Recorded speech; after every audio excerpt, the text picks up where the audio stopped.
गलती जाना लेकिन इग्नोर कर देना। मजबूरी है कहे नहीं तो लिंगवे कटा जाए। तू खात रहा हम बाहर यूट्यूब पर देखे तुम्हारे पास बहुत जा यार। नहीं सही बात है। तो बिटिया तू खात रहा तो यूट्यूब पर देख रहे देखत रहा बस नहीं मत इनकर वीडियो होई कोनो बात ना हो। देखत हो आई हमारे मनोरंजन का साधन वैसे मत बोला। जाना थिया एगो बिरहान गौले वाले आप लोग सुन ले हुए हैं। कोई काल्पनिक कहानी नहीं है, हमारे यूट्यूब पर आप लोग जाकर के सुन लीजिएगा। हाँ वो बिरहान का नाम बा पत्नी ने काटा पति का लिंग। ठीक का कहला कहीं ठीक करिए। हां परेशान करत रहो तो का कर देखा है मूर्ख राम इनके कहने तो बहुत जने के सरकार हो गई। सच्चाई है जो बिहार की घटना है, आप लोग सुनिएगा। एक पत्नी 9 महीना का प्रेग्नेंट मतलब 9 महीना का पेट में बच्चा भी बा। बच्चा 3-4 दिन बाद पैदा होता, 3-4 दिन पहले अपने पति का लिंग कटवा दलस। बताइए घोर कलयुग हो गया। मर्द लोगों के भी डर बा अपनी पत्नी से। एक बिहार के आप लोग सुनावा चल मानी कि थोड़ा आप लोग सतर्क हो जाएंगे। कहाँ तक पति पत्नी में विश्वास हुआ, कहाँ विश्वास खत्म हो रहा है। कैसे हमारे साथ करिए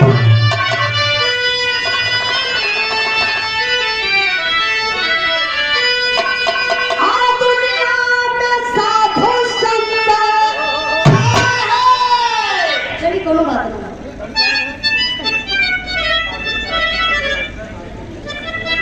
पार्वती हॉस्पिटल के डॉक्टर साहब R.K. बिंद साहब अच्छा मन से डॉक्टर साहब एक दिन और मिले बहुत बहुत धन्यवाद। प्रणाम। मेरे बगल में प्रोग्राम डाले बार जोरदार ताली बजा के आप लोग स्वागत कर दी। कहा से भी डॉक्टर लोग सेकेंड गार्ड छोटका भगवान है बाबू कहना है क्या।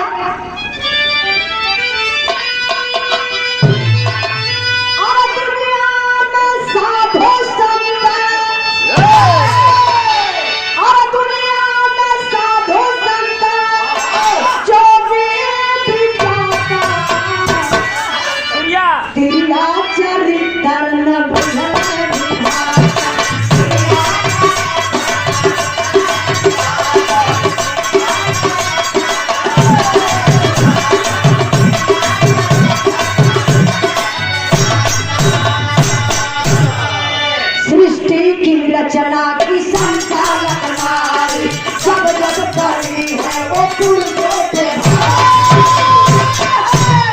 पुरुष भी कहा कम है रहते भी देता नहरे के सहारे का उत्साह देता। चतुरी की बहुत चतुर की जनाना गंगा नहाने ओदा की हथवा में लोटा बदलता पिसारी में दवाई मानती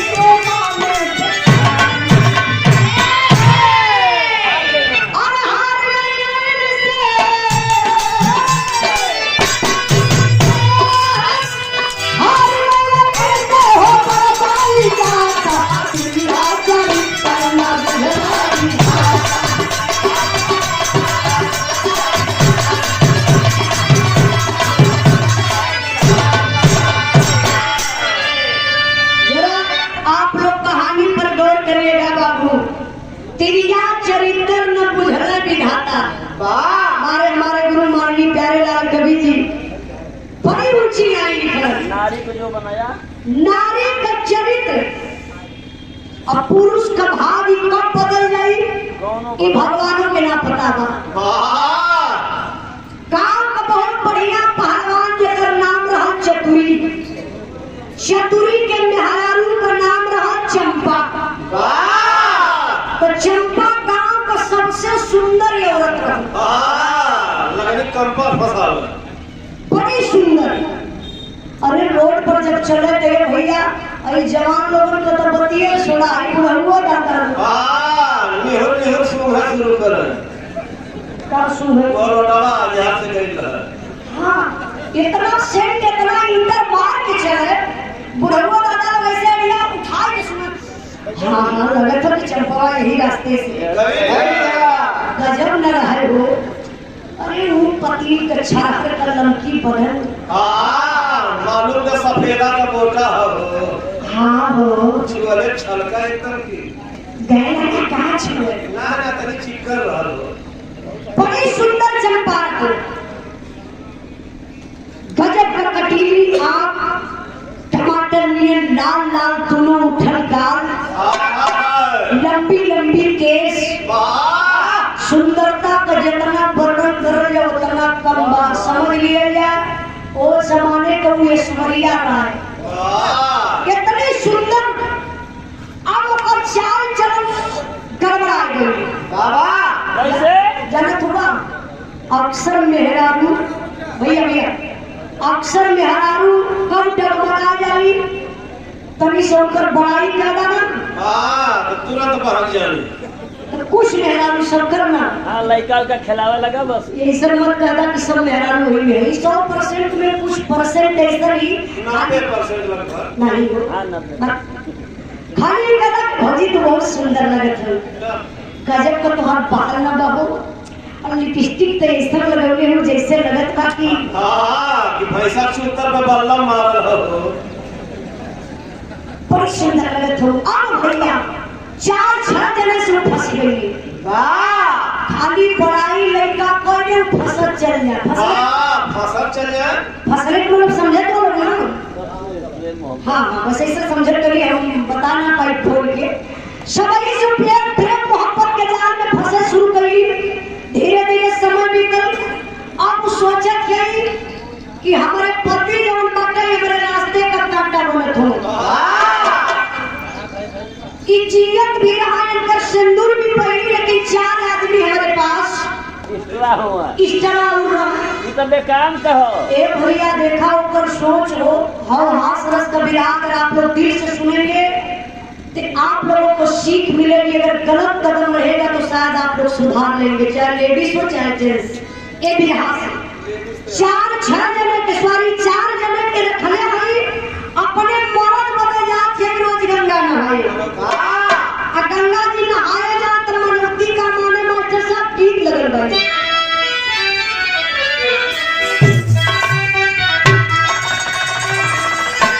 बड़ी फेमस गीत बा। एक गीत के स्वर्गीय हैदर गुरु दादा राम कैलाश जी इलाहाबादी के लटका कहला बड़े लहा के लोग गावत रहल। कैसे मास्टर साहब? अरे झकोरा मार झूलानी, अरे झकोरा मार झूलानी साड़ी लहराए।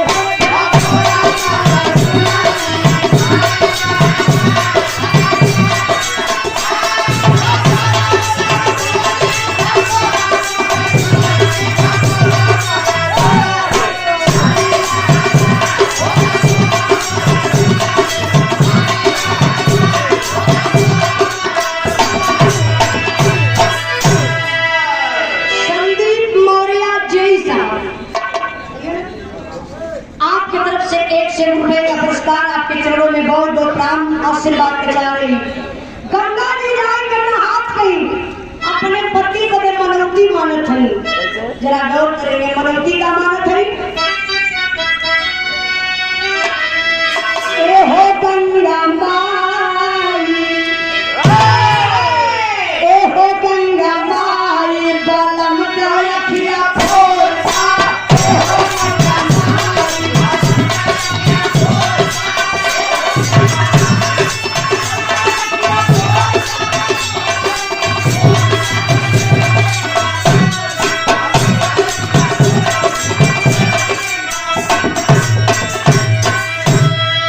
₹500 का पुरस्कार देकर के सम्मान की एक बार जोरदार ताली बजा के आप लोग स्वागत सम्मान कर दी।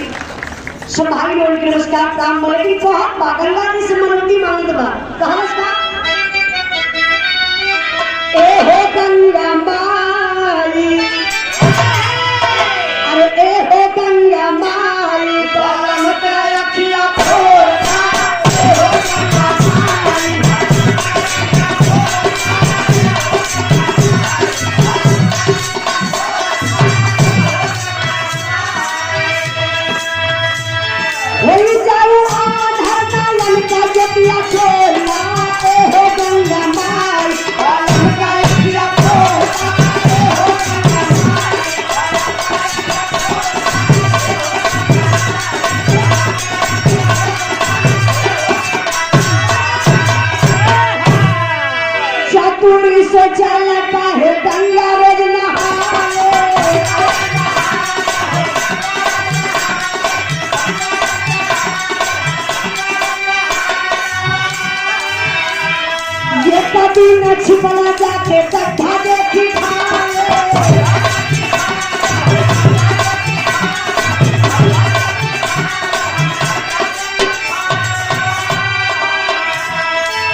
छोड़ा अकेले पूजा करत है। नहीं बढ़िया से खाए देत बा, न नहाए देत बा, न सुकून से सुते देत बा।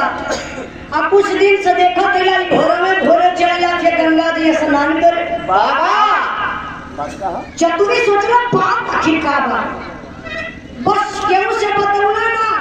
चतुरी अपन दिमाग लगाऊंगा, आगे आगे ही जाए गंगा जी नहाए तो पीछे पीछे ही हो चल जाए।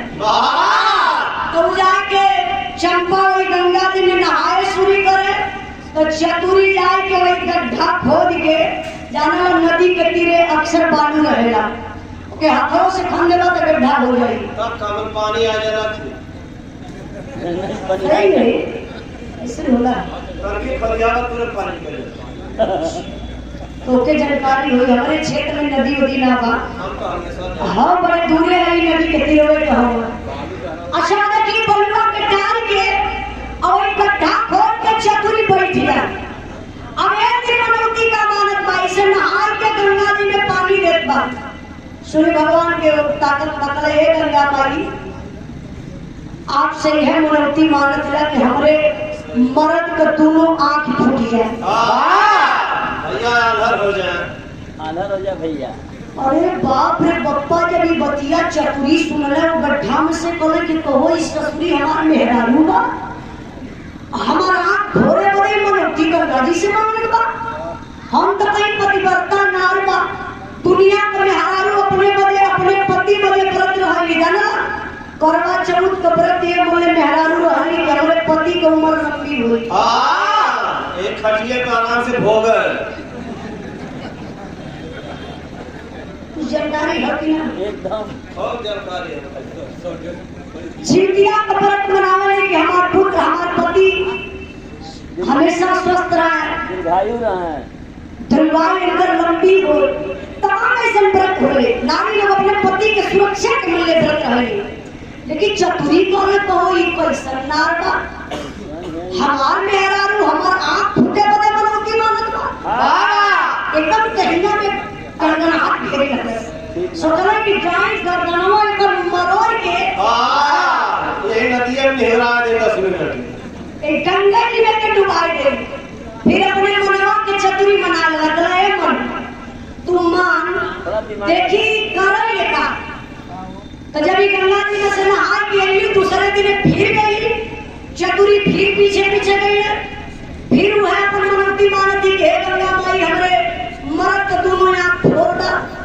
चतुरी दिमाग लगौलो एक गढ़वे में से आवाज ऊपर ऐसा मुंह कइलन, ऐसा हवा लगा के कहा कि ये होई। हाँ जौन चाहती।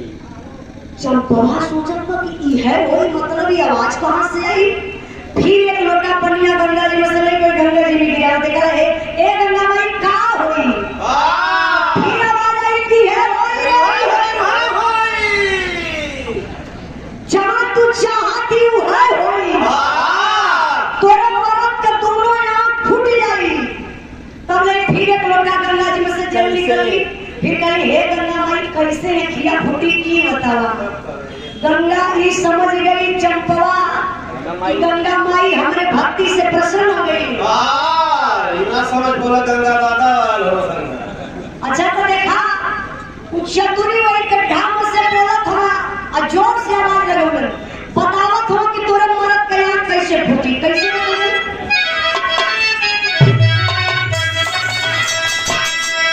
घी व खिचड़ी खियावा, घी व खिचड़ी खियावा, पिया के अपन घी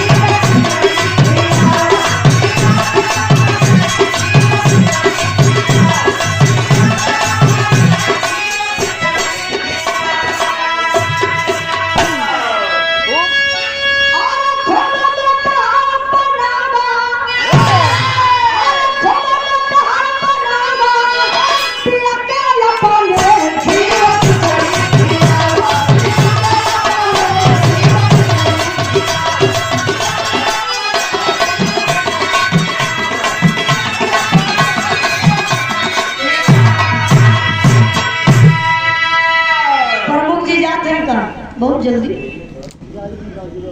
अच्छा अच्छा देखिए सही बात बा।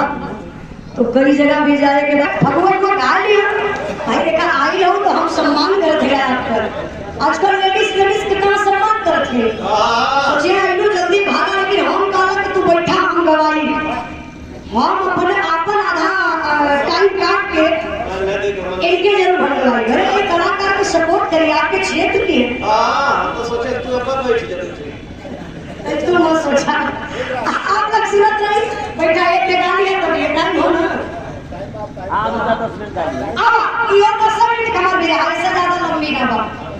अब चक्री करे काम कर दिया अपने बलम के अपने बलम के घी खिचड़ी रोज खिया बाबा चंपा पर से गंगा माई काहे घी खिचड़ी खाई तब का हुई तो फिर वही से चतुरी आवाज धरन का धरन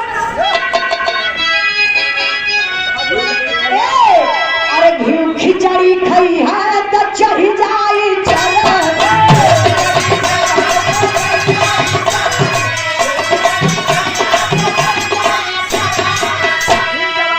फिर जवन मान कही दामन तू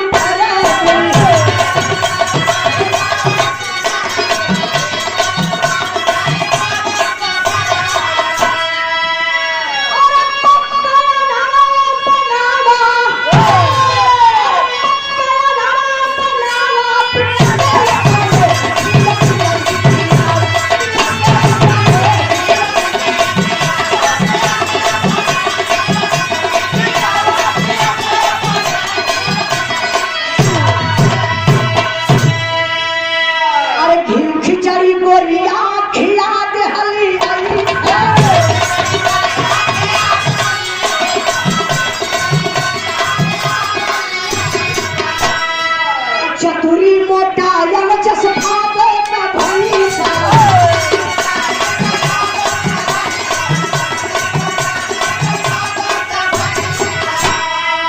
अच्छा देखिए अगर आप लोगों के भी साथे अगर ऐसा घटना घटी तो समझ लिया कि दाल में कुछ काला बा आप कोई से काला चतुरी की जो हम तोरे भक्ति पर प्रसन्न नहीं जाके अपने मर्द के तीनों टाइम खाली घी खिचड़ी खिलाए।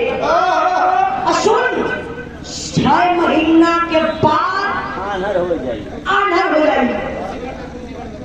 चंपा कला से भैया पीछे से थोड़ा हल्ला कम रहे बोला ना आप लोग थोड़ा सा बतिया थे ना तमाम डिस्टर्ब काला सुन जब घी खिचड़ी खिएबी तो मोटा जाए और जब मोटा जाए तो कर शरीर में चर्बी ना ओकरे अखियों पे चर्बी चढ़ जाई तो उनको के देखैबे ना करी। चाहे भैया जवन मेहरारू अपने मर्द के खाना के ना पूछत रहल अब रोज रोज तीनों चारों टाइम घी खिचड़ी खियावे लगे इतना खिचड़ी दे तो इन्हें घी को मात्रा बढ़ाए दे एक चम्मच से एक करछुल तक देवे लगल। अब चतुरी जब 6 महीना खरीले घी खिचड़ी तो ऐसे देखो अब आप लोग ही बताओ कि जो मर्द 6 महीना घी खिचड़ी खाई शुद्ध भोजन खाई ओकरे आँख से कम दिखाई कि ज्यादा न दिखाई। आप चतुरी के जहाँ कम दिखाए के वहाँ और ज्यादा दिखाए अभी कैले का लगन बनावटी ऐसा अखिया खिया करता है तो वो चंपा हमारे अखिया से बड़ा कम लौका था वो चंपवा समझ गए लो ये खिचड़ी असर करिए हम अम्मा के अब इनकर दोनों आँख फूटी अभी तो खुश बा लेकिन ये कुल राज लानत हो कि ये भैया बोल बता देना और पे भी रहा कर दे कदम थरिया नोटा पे डालो थी बहुत बहुत प्रधान जी के प्रणाम सब भाई लोगों के प्रणाम जरा गौर करेंगे 6 महीना तक घी खिचड़ी खाली बाबू दे अभी बहाना करत हो कल एक काम कर तू चंपा एगो लाठी ले के दे दे तू ओही से चरित कुछ ना दिखाता लगता एकदम ना लौकत हो अभी समझ गई कि इनके एकदम लौका ए भैया जब 4 जने के आप लोग समझत हो फसौले रहे तो पहले बाहरे चले लेकिन हम लोगों के घर में बुलावे शुरू कर लिया कैसे मास्टर साहब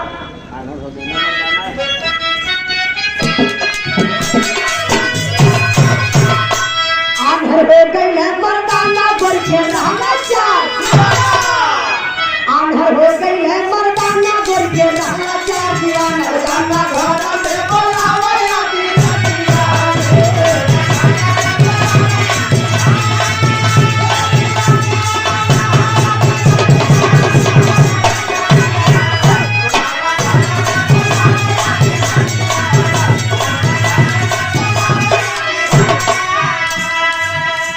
चतुरी देखे सबका मासा गोरिया काटा छो चतुरी देखे सबका मासा गोरिया काटा छो बतासा भाषा चतुरी समझे खो कमानी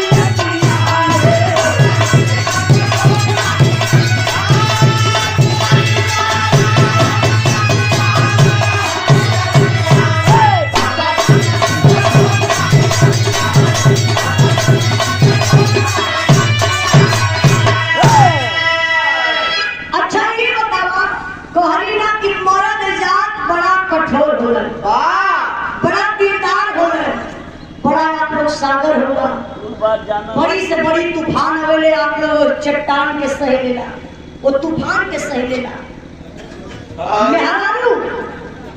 मेहरारू तो छोट के गढ़ई है उनके कोनो दुख भर कस के डांटू दे ना रोइबो करिया पड़ोसी में जाके चार जने से बतीबो करिया लेकिन अगर मेहरारू मर्द के मार दलबा मर जाई है मर जाई मर लेकिन ई ना कही कि हमार मेहरारू होके मर लेगा ये तो हमसे बतावा जे हालत का कहलो आज मार देगा चल देगा हां ऐसा कुछ लोग होगा मेरे पार्टी में एक जने के मेहरारू मार के हाथवा ही तोड़ डाले काय क्या हो दारू गया पी के ना तो मेरे पास बहुत सारी खा अरे दारू पी के जानत हुआ अध्यक्ष जी का कहत बड़े बदल में हराम देखला मेहरारू देखलस कलस की ए मामा के आदत सुधरी हां फिर पीने रे अब इन कन्हे के समझौले रही कि देखा मेहरारू जब गुसिया जाली अब मरद पी के बना तो हो ना कहली कोई देखो ना मामा पी के आएंगे आ गल अरे उल्टा है और मुश्किल है दारू ना कहे कुछ और घर आवे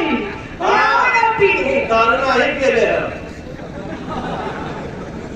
ऐसे कुछ मत बोलिए सब समझ गया सबके कुछ हो रही है जे ज्यादा पिए थोड़ी तेरे कपारे चूरत होई गेली ये सामान ना ही पी चुके तो ये आके का बात हो मर जान नहीं पिए समाजी कसम खाओ मत पीने लगा और श्रद्धांजलि समारोह था ना जो स्वर्गीय पार्शनाथ बाबू जी हैं वहाँ मुझे एक गाने के लिए सुरेंद्र नाम का गायक आया था वो बड़ोई कर रहा था बहुत अच्छा गायक है चौराहे पे मैं नहीं पिला था मैंने छोड़ दिया बहुत पहले एक जबरदस्ती मुझको पिला दी बताओ सुरेंद्र कहाँ से पीऊँ मेरा ना भाई सुना बाबू जब तक सुरेंद्र पियोला हमारा चला चला पहले सो रहे कि हर रात भर का करी रहेंगे देखी कैसे पिया हमने देखा सुरेंद्र भैया सड़क रह गया बहुत ऐसे बदनाम करे वाले आदमी हो गए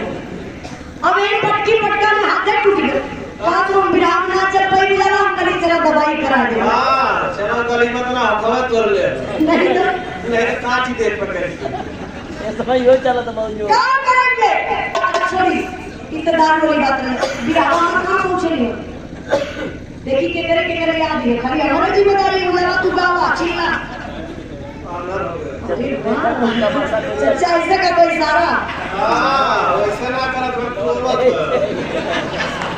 अच्छा तो अच्छा यार आधा आदमी कैसे चलाना था कैसे बर्बाद ना कर। अच्छा ये भैया चंपा का कलियां चार जगह रहा अब उनके घर में बराबरी कौन को हो जाना थोड़ा हमारे जने के लड़का ना और जब से मोटाए हो तब से उनका रखियो मोटाएंगे अब एक बचला लड़का बाप वहां आई घर में आ गया घर में आ जाए करा भैया चतुरी समझ गए कि डेली अच्छा नहीं बतावा कि मर्द एक दिन बर्दाश्त करे 2 दिन जियते माछी के भोटी हो चतुरी बहाना कइल कले ए चंपा सुनबू लौकत तना तो आज पेट भी कुछ खराब है बा एक काम करो वो डंडवा लिया कि हमरे मुड़वरिया कर रख दा हमार खटिया वाली दलनिया दुवरिया पे डाल दा दलनिया को समझा तू ना तेरे क्या बरंदा कर देला कोई दलनिया की दुआरी चतुरी खटिया लगौले लाइट वाइट बुझवा देले गंदा हाथ अब घर में से एक मूसर लिया के मुड़वारी तर धर देले चतुरी खूब सजे हो कि आज मम्मा ने यह मलाई काटे कहला परकल गोहे करौना खाए जब जब महका तब तब जाए जब जब महके तब तब जाए अब भैया पहले जने नहा धोए के कपड़ा पड़ा पहिन के पूरी जुल्फी झाड़ सेंट और छिड़क के चला हाँ तुमसे मिलने का दिल करता है ओए बाबा और जैसे ही द्वार टकराए अब तब ना चतुरी उठाए के मूसर करे बंगला यही बीच खोपड़ा पर बाबू सड़कल गिरने वही तरानी में आ रहा है कले सार तू आला गोलगप्पा चाह है पहला सो खत्म यह टंगरिया पकड़ के चतुरी भाई 6 महीना तक घी खिचड़ी खाए पट्ठा पहावा उठा कैसे दलनिया में गाए उसे बुनियाद सुरेंद्र भैया को अब इनका जने बच्चे हम 3 जने चचा भी जानत होगा तो 3 जने देखा है और कहा का होके मास्टर साहब ये रहने का भाई गोलगप्पा जा अरे लगल पीठ पर जब मूसर का मार सर सभरा गया कितना जाने लैला दरिया झाका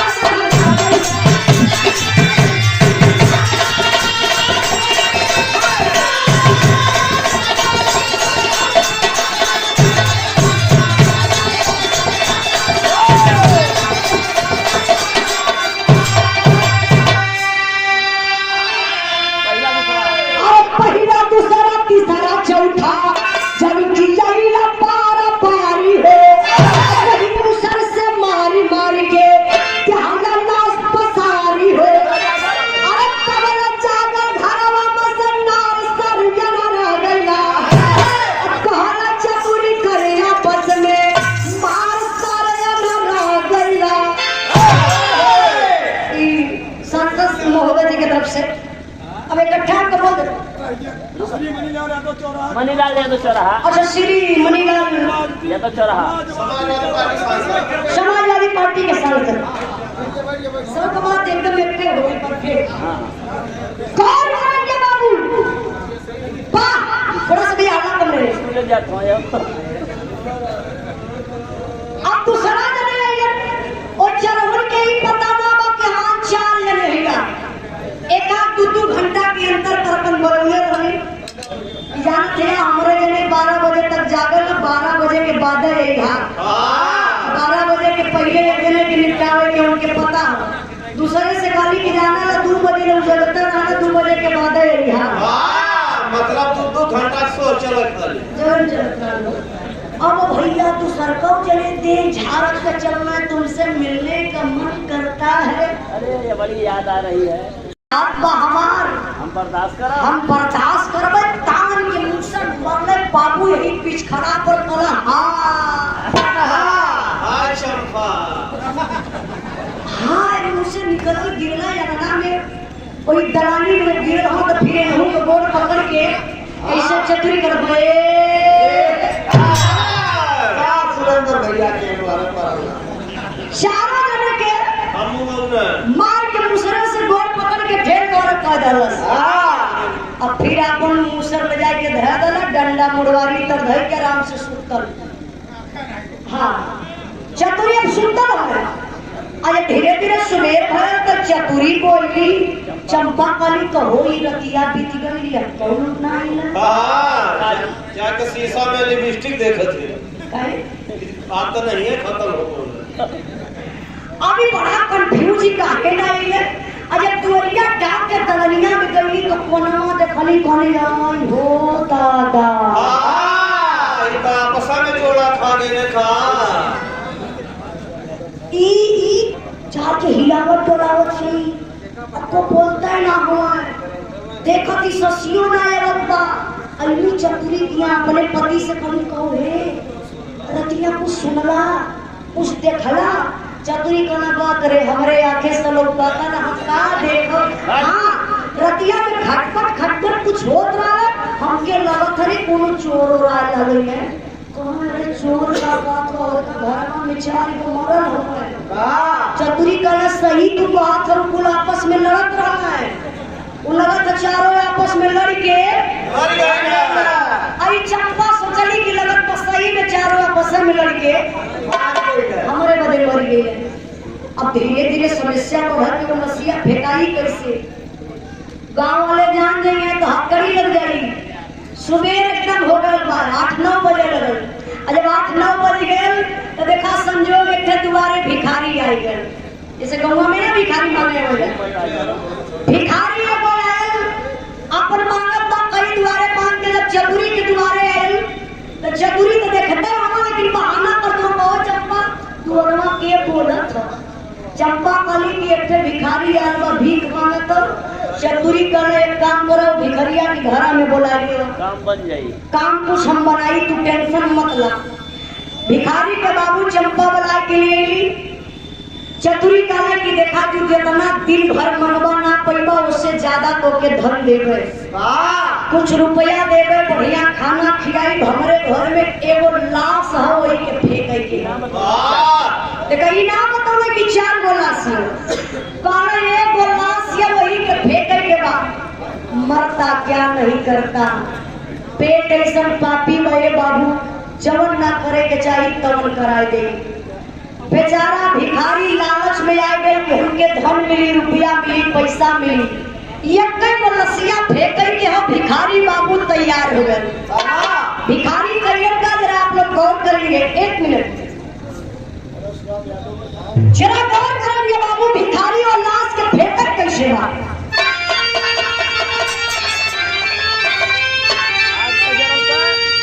अरे याद का जरा लाता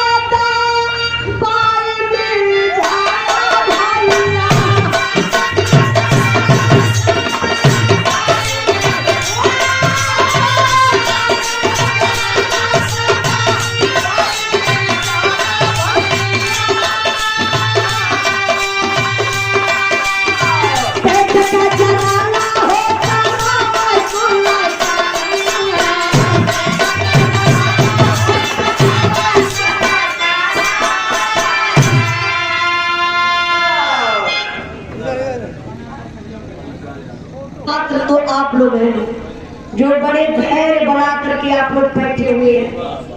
आज का जमाना केहू को बात केहू सुनने के तैयार ना, केहू के पास समय ना बा, लेकिन आप लोग कितना महान है जो ढंग कलाकारों का बात इतना प्रेम से बैठ के सुनत है। इन लोग का कोनो काम धंधा है ये नहीं का करे। हमार से ज्यादा मेहनती आप लोग हैं। अमन तो गावत बजा तो कुछ पावत है, लेकिन आप लोग बड़े प्रेम से अरे ये कमूरता लेके भीखा मरना चाहिए।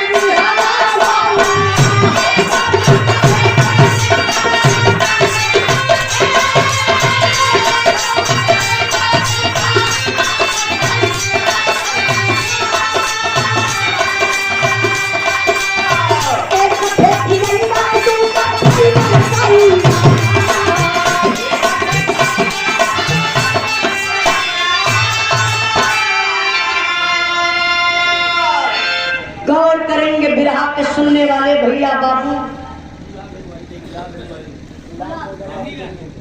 बस हमारे बिरहा 2 मिनट और रह गए।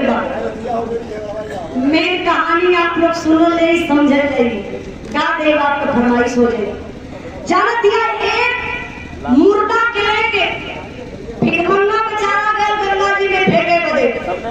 देखा चतुरी का दिमाग तब में सेम वैसे ही बोरा में दूसर की लसिया भर के घिसरा के ले आए तो दुवरिया पे कह दल।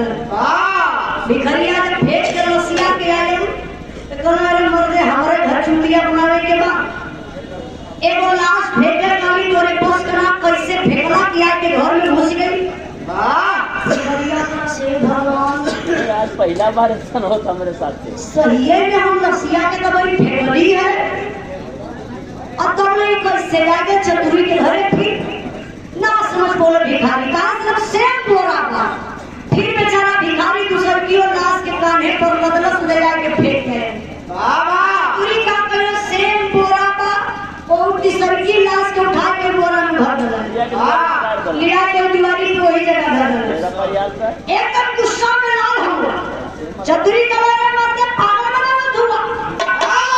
एक का लाश के कोई मेरी फेंकवा वैसे फेंका था कि भाग के घर में आ जाता।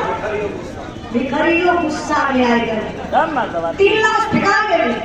जब चौथी फेंके तो भेड़ तो भिखारिया का सरे साला हर दम आ जाता। जय मेरी फेंकली 3 मेरी फेंकली सारा 3 मेरी लौट के चतुरी के घर में आए। कौन अपनी मार ले चला मम्मा तो के ऐसा फेंकला चतुरी का घर सपना में ना देखला। एक कान्हे पे बदलेगा चौथी लाश के भिखारिया। अब हो क्या बाबा साहब चौथी के लेके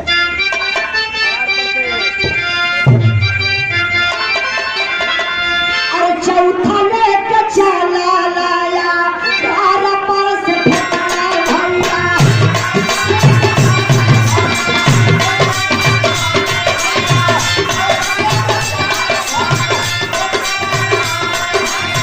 पीछे साथ कारत रहला तुहरी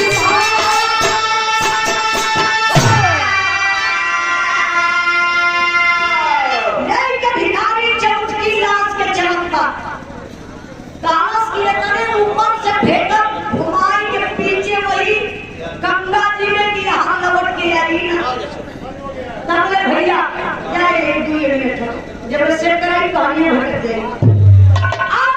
देखा हो साउंड बंद आगे बढ़े के भिखारिया वही ऊंचे टीला पर चढ़ा साल छोड़ तो जाना तो जगरे गांव में कोनो पोखरा होला नदी होले या कोनो नहर बा तो अक्सर आदमी समझ करे बड़े बाहर जाए लेकिन में ना जाए जलिया पर घूमत फिरत समझ करके आवेगा।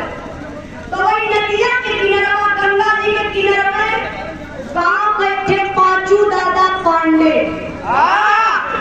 पांचू दादा पांडे बड़ा बुजुर्ग रहन मैदान कई के आई रहन वही नदिया के तीरमा जाए के पर धोवत होत रहना ओके कहा जरा पानी छुअत रहल ना पानी छुअत हवे अब तक नहीं भिखारिया लेके ऊपर चढ़त बा हाथवा से लसिया छूट गई छूटी गई। अब लसिया खर खर गिरत बा। ये अपन आई जब पनिया छुए बैठा हुआ पाछू दादा पीछा मुड़ के देखा अरे साला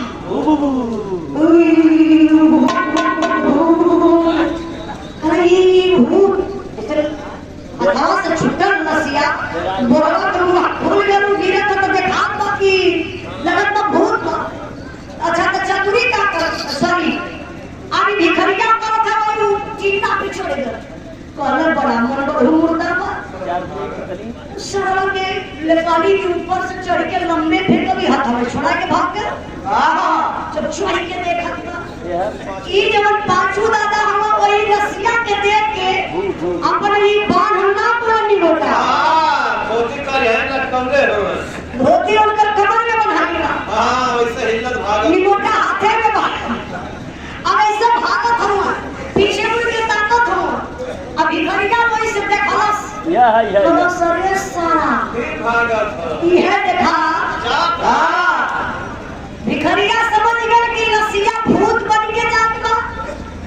आगे से जाके घेरत बा दौड़ावत बा और जो पाछू दादा वाला समझ गए भिखारिया के कुल रसिया भूत बन के दौड़ावत है। पाछू दादा दौड़े गिर जाए मुहे से माटी उठा लेला तबले बाबू गए भिखारिया पकड़लस पीछे से कलस मम्मा भूत। ई बतावा तो के 4 मेरी भिखारी है चतुरी के घर तू चतुरिया के घर लौटा था जात होगा। ए भैया जी अतः पांचू दादा के खिसरा उलास लिया के 4 छाप के हुई मारलस चतुरी को पांचू दादा रोवत हुआ हाथ जोड़त हुआ भैया मत मारा। एक गांव का हम अब यही गांव का पांचू पांडे कोनो लाश सोचनाई कबो जिंदगी में कभी में पानी छुए ना लगे लेकिन छोड़ दा वाला सार रुका। पचड़ी फेरा जाता हम बुझा गया कि तू ही हवा पचड़ी फेरा जात होगा। एदा पाई तोहर फिर हमारी के फेंके के पड़ी के हाथ गोड़ रही के धोती छोड़ के पानी डालस। अब बढ़ने के बाद घिसरा के लेके आवत हो, ले गिरा वही टिल्ला पर चढ़ल कर चला मामा अब तो के ऐसा फेंकल ना तू सपना में ना चपड़ी के घरे जेबा। अब लोग के बाबू जियते बुढ़ऊ कैसे कर दे पांचू दादा बीच गंगा जी में गिरना डूबा थमा बना थमा पानी हम कोनो पिया थमा कलकत्ता वाला रूट पानी में बहुत चल रहा था आज भिखरिया करे कलस का वो अइले अब तो चारे लसिया रख फेंका गई चतुरी का बताऊं ना ना कि तू कमाल गया फेंक डाला ना अब वो कबो जिंदगी में ना आई कहला कि समझे ना हुआ अपन नाम पांचू तक बतावत रहले जैसे हम टिल्ला पर से फेंक रही है और हवा छोड़ा के भागत रहले अब फिर आवत रहले आधी डहारी आए तब हम जाके पकड़ना ले हमसे कहा पांचू पांडे हमने छोड़ दा अब भैया चतुरी कपारे हाथ धरे बाप रे हमारे गांव के आयो दादा 4 मिनट के तो फेंकबे करे इधर आदत था कि गांव के पांचू दांदा के बीमार के फेंक डाले अब कथवा के कह रे सारे करे तो हाथे में हथकड़ी लगी 100%। अब चतुरी भी काम पत्थरों पे आराम से करे सुनबू हो ए चंपा अरे जब देवे के भिखरिया के जल्दी ना हो तो पांचू दादा के मार के फेंक दला गंगा जी में पता चल गई आ गई पुलिस धाकड़ी ले जाए हमके काम दया ना बेमारैला हम आना बेमारैला जाई कोई जेल में तू रोटी खाई आराम से रहो लेकिन डरिया तो हां वही जवाना सारा मोह बंद हो अच्छा सलाम कर ले बोलने हरन कर खोलना करा उनके यह डरिया कि हमार तो बीत जाए लेकिन डरिया तो हार और उठे आंख ए भैया गली चंपा खाना ना बना के कुछ राशन बनाई भिखारी के डाली भिखरिया लेके लो दो आप चतुरी का करना भैया चंपा के बोलना तने यहाँ सुनबू अरे मनो तई तुम कुछ खा ला अब ये तो कुछ ना पता हो चतुरी तो कुल नाटक चल रहा है तने मुसरा लेके हां गली चंपा लेके मुसरा लेके नहीं बैठा कहीं बैठ जा तनी सेवा हो जा मुसरा उठौले चतुरी जमा और उठा के पीछे के ध्यान दुई मुसरा पिलोरी का मुंह मारत खाए वो बोले बता कौन मुंह का नानी 6 महीना से दूर सुता था भाई ना पारे यार 6 महीना से भीड़ खिचड़ी खिलौना सोचलो रे अखिया से कौन लग पाई अखिया हमार फूट गई बा हमारे अखिया से इतना तेज लगा था जब तू करत रहू करवा करवा पर करत रहा यार बड़ा बर्दाश्त करी जब 3-4 मुसर भी लगल तब तक बाबू को आकाश मार्ग से शंकर भगवान पार्वती जी जात रही पार्वती जी के लगल जब मुसर इहो ची हो जा जब मुसर बाबू लगल चंपा के पीठी पर तो पार्वती जी चिहुक जाए शंकर भगवान को रखा हो रास्ता कैसा तो चिहुकर बगरिए हम बैठल ना तू कैसन चिहुकर काली स्वामी जी को के पता ना चलत पर तीनों लोग का मालिक होगा और देखा मृत लोक में एक नारी पिटाक बा शंकर भगवान रूप चेंज करके बाबू शंकर भगवान पार्वती जी अपन रूप चेंज करके प्रकट भइले अरे प्रकट भइले चतुरी के बोले चतुरी के औरत के बड़ा के बड़ी ऊंची बात कहले अच्छा ये बात का कारण ये लाइन बड़ी इंपॉर्टेंट बा आप लोग ये लाइन पर ध्यान दिया जाए ये लाइन के याद करके अपने परिवार में जरूर बतावल जाए एक भाव और सम्मान की हमारे दरिया मोहन प्रधान के बड़े भाई रामाज्ञा यादव आखिरी भाव शंकर भगवान पार्वती जी वो दोनों प्राणी के समझावत हो का समझावत अरे गलत कर जब नार सत्य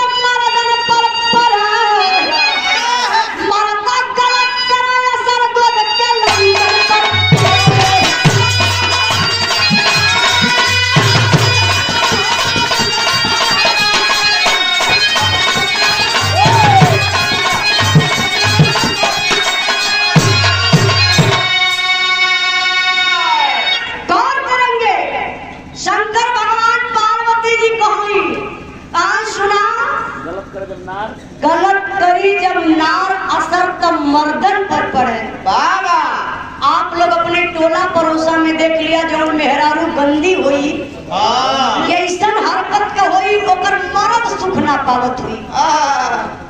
अब जवन मर्द ऐसा हरकत करत रही, इतनी गलती करत रही, साक्षात ओकरे बेटी बेटा पर पड़ेला। कहा ना कि बाप कुछ कर्म गड़बड़ कैलस, बेटा बेटी भोगत हुआ।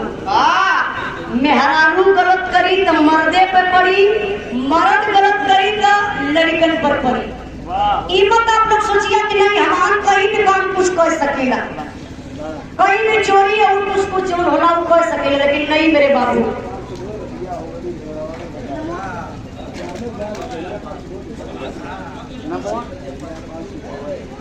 करिया पान सुधरे से आप सम्मान की हमारे पूरी पार्टी का एक एक माला, हाँ पैसे पर तू लगा सामान की कौन सा आज चाय पिए है, सुंदर पुष्पहार और पुरस्कार देकर के आप सम्मान किए।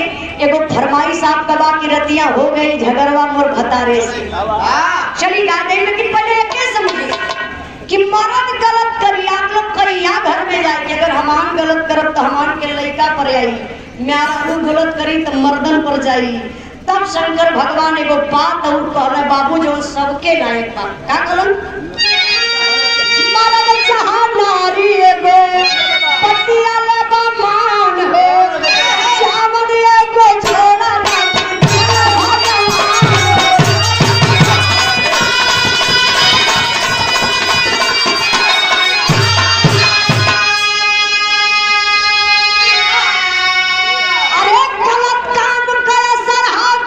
जंजन पर परी, मर्द गलत करे ये सब बोल के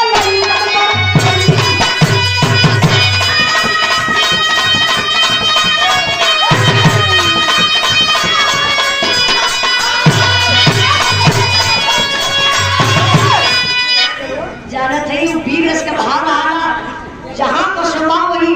अब हम झुरई टाके खाली काट ले तो फिर मतलब ना हो गई, पहली बार में जात रहा हो गई। आई कौन करेंगे बाबू, मर्द चाहे नारी एगो बतिया ले मान हो, जवन एगो जोड़ा रच दिहला भगवान हो। अरे वो रिश्ता बड़ा पवित्र बा, पति पत्नी का बड़ा भाग्य से जोड़ा मिलेगा। शादी के पहले